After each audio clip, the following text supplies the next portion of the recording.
Hi everyone! So ngayon, preparing ako na pupunta ako ng office here sa Dumaguete kasi magpapurchase tayo ng PMA since hindi ako naka-PMA last week.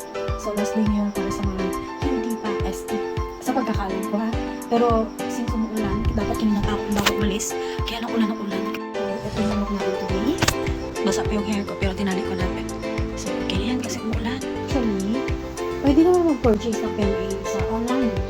Kaya lang ayoko nang nabalakin yung offline ko. So pupunta ako ng office para masanay ako lang. Para alam ko na ba, pag may mga orders, kaya since yung ate ko ay nag-office, so not most of the time free siya. So, at least alam kong pumunta ng office, pumunta ng Dumaguete na mag-isa at magko-commute ako. So, gusto ko kasi matutong pumunta ng city na ako lang.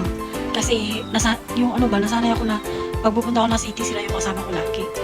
Diba? So, this is the first time na pupunta ako ng city na mag-isa. See you guys sa aking adventure today. So, here na tayo everyone. So, kita ko sa inyo yung office. Yan lang tayo na. Second floor. Yung manajud ko PMA, na sila sa inang. Bye Ma'am Suzette! Bye Sir Alex! Dito na ako sa bahay. The very best experience.